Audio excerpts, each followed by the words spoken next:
ಎಲ್ಲ ನನ್ನ ಫೇಸ್ಬುಕ್ ಸ್ನೇಹಿತರಿಗೆ ನಮಸ್ಕಾರ. ಈಗ ಒಂದು ಲೈವ್ ಬರೋ ಒಂದು ಉದ್ದೇಶ ಏನಪ್ಪಾ ಅಂತಂದ್ರ,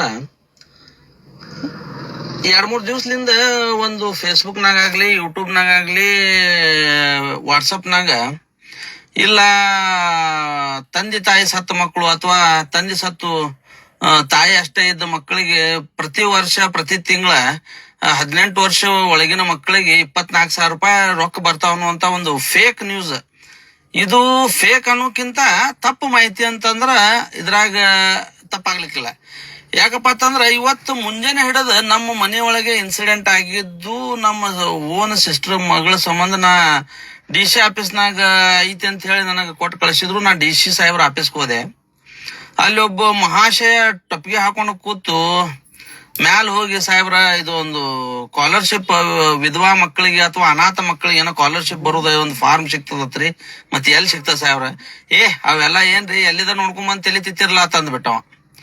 ಸಾಹೇಬ್ರ, ನೀವು ಕಾಂಪೆನ್ಸೇಷನ್ ಮ್ಯಾಲ ನೌಕರಿ ಬಂದು ನಿಮ್ಮ ತಂದೆಯವರು ತೀರ್ಕೊಂಡು ನೌಕರಿ ಹಚ್ಕೊಂಡು ನೀವು ಈ ನಮನಿ ಇಷ್ಟ ಉಡಾಪೆ ಉತ್ತರ ಕೊಡ್ಲಾಕತ್ತೀರಿ. ಇಲ್ಲಿ ಯಾರೇ ಬಡವರು ಬರ್ತಾರ, ಮೊದಲೇ ಗಂಡನ ಕಳ್ಕೊಂಡಂತ ವಿಧವೆಯವರು ಬಂದ್ ಕೇಳಾಕತ್ತಾರ, ನೀವು ಅವ್ರಿಗೆ ಮಾಹಿತಿ ಕೊಡಾಕ್ ನಿಮ್ದು ಏನ ಗಂಟು ಹೊಂಟದ? ಈಗ ಬರೇ ನೀವು ಏನು ಹೌದಪ್ಪ ಏನ ಅಲ್ಲೇನ ಸೆಂಟ್ರಿಂಗ್ ಕೆಲಸ ಮಾಡ್ಲಾತಿರೋ, ಏನ ದೊಡ್ಡ ಟ್ರಕ್ ಪರ್ಸಿ ಲೋಡ್ ಇಳಿಸ್ಲಾತಿರೋ, ಕಂಪ್ಯೂಟರ್ ಮ್ಯಾಗ ಅಗದಿ AC ಒಳಗ್ ಕೂತಿರಿ. ಮತ್ ನಾ ಅಪರ ಜಿಲ್ಲಾಧಿಕಾರಿಗಳ ಗಮನಕ್ಕೆ ತೊಗೊಂಬಂದ್ರು, ಅಲ್ಲೇನು ಉಪಯೋಗ ಆಗ್ಲಿಲ್ಲ. ಅದು ಬಿಟ್ಬಿಡ್ರಿ, ಅದೇನ್ ಅದ ಆಗ್ತದ ಬಿಡ್ತದ ಮುಂದೆ ನೋಡೋದು. ಅಲ್ಲಿಂದ ಏನಂದ್ರು, ಇಲ್ಲ ಬಾಲ ವಿಕಾಸ್ ಅಕಾಡೆಮಿ ಅಲ್ಲಿ ಯಾವ್ದು ಬಾಲ ಮಂದಿರಕ್ಕೆ ಹೋರಿ ಜಡ್ಪಿ ಬಲ್ಲಿ ಅಂತಂದ್ರು. ಅಲ್ಲಿ ಬಂದೆ. ಅಲ್ಲಿ ಬಂದ್ ಕೇಳಿದೆ, ಇದು ಇಲ್ಲಿ ನಂಬಲ್ಲಿ ಬರಲ್ರಿ, ಕ್ವಾಟಿವಾಡಿ ಒಳಗೆ ಏನ ನಿಮ್ಮ ಬಾಲ ಮಂದಿರದ ಅಲ್ಲಿ ಹೋರಿ ಅಂತಂದ್ರು. ಅಲ್ಲಿ ಬಾಲ ಮಂದಿರಕ್ಕೆ ಹೋದೆ. ಇಲ್ರಿ, ಇದು ಇಲ್ಲಿ ಬರುವುದಿಲ್ಲ. ಅಷ್ಟೊತ್ತಿಗೆ ನಾ ಏನ್ ಮಾಡಿದೆ ಅಂದ್ರೆ, ನಮ್ಮ ಸಂಗಮೇಶ್ ಬಬ್ಲೇಶ್ವರ ಅಣ್ಣವ್ರಿಗೆ ಒಂದು ಫೋನ್ ಮಾಡಿದೆ. ಯಾಕಂದ್ರೆ ಅವ್ರು ಇತ್ತೀಚೆಗೆ ಬಾಲ ವಿಕಾಸ್ ಅಕಾಡೆಮಿದ ಅಧ್ಯಕ್ಷರಾಗ್ಯಾರ. ಅವ್ರು ಅತ್ಯಂತ ಸ್ಪಂದನೆ ಮಾಡಿ, ನೀವ್ಯಾಕೆ ಅಲ್ಲಿ ತಿರ್ಗಾಡ್ಲಾಕತ್ತಿ ನಾ ಮಾತಾಡಿ ಕರೆಕ್ಟ್ ಮಾಹಿತಿ ಏನದ ನಿನಗೆ ಹೇಳ್ತೀನಿ ತಡಿ ಅಂತ ಹೇಳಿ ಡಿಸ್ಟಿಕ್ ಆಫೀಸರ್ಗೆ ಲೈನ್ ಮ್ಯಾಗ ತಗೊಂಡಿಂದ. ಅದು ಏನದಪ್ಪ ಅಂತಂದ್ರ, ಇಲ್ಲಿ ಹೇಮರೆಡ್ಡಿ ಕಲ್ಯಾಣ ಮಂಟಪದ ಹಿಂದ ಅದ್ರದೊಂದು ಮಹಿಳಾ ಮತ್ತು ಮಕ್ಕಳ ಕಲ್ಯಾಣ ಇಲಾಖೆದೊಂದು ವಿಂಗ್ ಅದ, ಅದೊಂದು ಆಫೀಸ್ ಅದ. ಅಲ್ಲಿ ಹೋದಾಗ ಇದು ಯಾರಿಗಪ್ಪ ಅಂತಂದ್ರ, ಈಗ ಏನು ಶೋಷಣೆಗೆ ಒಳಗಾದಂತ ಮಕ್ಕಳು, ಈಗ ಪೂರಾ ಅನಾಥ ಮಕ್ಕಳು, ಅವ್ರಿಗೆ ಯಾರು ದಿಕ್ಕ ದಶೆ ಇರ್ಲಾರಂತ ಮಕ್ಕಳಿಗೆ ಮಾತ್ರ ಅದು ಒಂದು ಫಾರ್ಮ್ ಅದ. ಅವರು ಜಿಲ್ಲಾಧಿಕಾರಿಗಳು ಒಂದು ತಂಡ ರಚನೆ ಮಾಡ್ತಾರ. ಆ ತಂಡದವ್ರು ಬಂದು ಇವ್ರಿಗೆ ಅವಶ್ಯಕತೆ ಐತೋ ಇಲ್ಲೋ ಅಂತ ಹೇಳಿ ಜಿಲ್ಲಾ ಮಟ್ಟದ ಅಧಿಕಾರಿಗಳು ಕೂಡಿ ಅದನ್ನ ಡಿಸೈಡ್ ಮಾಡಿ, ಅವಾಗ ಈ ಅವಶ್ಯಕತೆ ಇದ್ರ ಒಂದ್ ಸಲ 24,000 ರೂಪಾಯಿ ಅದು ಸರ್ಕಾರದ ಫಂಡ್ ಉಳಿದಿತ್ತಂದ್ರ ಕೊಡ್ತಾರ, ಇಲ್ಲಾಂದ್ರ ಅದನ್ನು ಕೊಡುದಿಲ್ಲ. ಇಷ್ಟ ಮಾಹಿತಿ ಯಾವುದೇ ಒಂದು ಕಚೇರಿ ಒಳಗೆ ಬರ್ದ್ ಹಚ್ಚಿಲ್ಲ.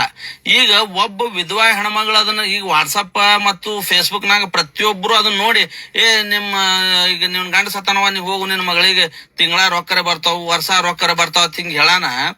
ಅಷ್ಟೋ ಬಾಡಿಗೆ ಮಾಡ್ಕೊಂಡು DC ಆಫೀಸ್ಲಿಂದ ಜಡ್ಪಿ ಆಫೀಸ್ಲಿಂದ ಹಿಂಗ ಮಂದಿ ಅಲದಾಡ್ಲಾತಾರ. ಇದಕ್ಕೆ ಜಿಲ್ಲಾಧಿಕಾರಿಗಳು ಇದಕ್ಕೆ ಸ್ಪಷ್ಟನೆ ಕೊಡಬೇಕು. ನಾಳೆನೆ ಪತ್ರಿಕೆ ಒಳಗೆ ಸ್ಪಷ್ಟನೆ ಕೊಡ್ತಿರೋ, ಏನೋ ಒಂದು ಬೋರ್ಡ್ ಬರೋದು ಹಚ್ಚಿ ಈ ಮೊದಲೇ ಕೂಲಿ ಕಾರ್ಮಿಕರು, ಈಗ ನಾ ಕಾರ್ ತೊಗೊಂಡ್ ತಿರ್ಗಾಡಿನಿ, ನನಗೇನು ಫರಕ್ ಬೀಳಂಗಿಲ್ಲ, ನಡೀತದ. ಈಗ ವಿಧವೆಯರು ಆಗ್ಲಿ, ನಮ್ಮ ಈಗ ಅನಾಥ ಮಕ್ಕಳು, ಅವ್ರಿಗೆ ಫಾರ್ಮಿನ್ ಸಂಬಂಧ ಸುಮ್ನೆ ಅನ್ನೆಸೆಸರಿ ತಿರ್ಗಾಡ್ಬೇಕಲ್ಲ. ಇದನ್ನ ಒಂದು ಮಾಹಿತಿ ಯಾಕೆ ತಾವು ಕೊಡಬಾರ್ದು ಅನ್ನೋಂಥದ್ದು ನಾನು ನಿಮಗೆ ಆಗ್ರಹ ಮಾಡ್ತೀನಿ. ದಯವಿಟ್ಟು ಜಿಲ್ಲಾಧಿಕಾರಿಗಳು ಅಥವಾ AC ಸಾಹೇಬರು ಅಥವಾ ಅಪರ ಜಿಲ್ಲಾಧಿಕಾರಿಗಳು ಇದಕ್ಕೆ ಮುತುವರ್ಜಿ ವಹಿಸ್ಬೇಕು. ದಯವಿಟ್ಟು ನಾಳೆ ಮುಂಜಾನೆ ನೋಟಿಫಿಕೇಶನ್ ಕೊಡ್ರಿ. ಯಾಕಂದ್ರೆ ಇದು ಫೇಸ್ಬುಕ್ ಯೂನಿವರ್ಸಿಟಿ, ಇಲ್ಲಿ ಏನ್ ಬೇಕಾದ ಈಗ ನಿಮ್ಮ ವಾಟ್ಸಪ್ ಯೂನಿವರ್ಸಿಟಿ, ಯೂಟ್ಯೂಬ್ ಯೂನಿವರ್ಸಿಟಿ ಒಳಗ ಮನುಷ್ಯಗ್ ಬಂದಿದ್ ಹಾಕ್ಬಿಡ್ತಾರೆ. ಮನುಷ್ಯಗ್ ಬಂದಿದ್ ಹಾಕಿಂದ ಅವ್ರು ರೊಕ್ಕ ಬರೋದು ಯಾಕಡ್ರಲ್ಲಿ ಒಂದ್ 4,000 ರೂಪಾಯಿ ಬರೀ ಅಲದಾಡಿ ಮತ್ತೆ ಯಾರಿಗಾರ ಏಜೆಂಟ್ ರೊಕ್ಕ ಕೊಟ್ಟು ಹಾಳಾಗುವಂತ ಪರಿಸ್ಥಿತಿ ನಿರ್ಮಾಣ ಆಗ್ತದ. ದಯಮಾಡಿ ಯಾರು ಕೂಡ ಇದ್ರ ಬಗ್ಗೆ ಬಹಳ ತಲೆ ಕೆಡಿಸ್ಕೋಬೇಡ್ರಿ. ಇದು ಅತ್ಯಂತ ಯಾರಿಗೆ ನೀಡದ ಅವ್ರು ಮಾತ್ರ ಬಂದು ಇಲ್ಲಿ ಹೇಮರೆಡ್ಡಿ ಮಲ್ಲಮ್ಮನ ಅವರ ಕಲ್ಯಾಣ ಮಂಟಪದ ಹಿಂದಗಡೆ ಒಂದೇನು ರೋಡ್ ಹೋಗದ, ಅಲ್ಲಿ ಒಂದು ಕಿರಾಣಿ ಅಂಗಡಿ ಅದ, ಅದ್ರ ಹಿಂದಿನ ಸೈಡ್ ಅದು ಆಫೀಸ್ ಅದ.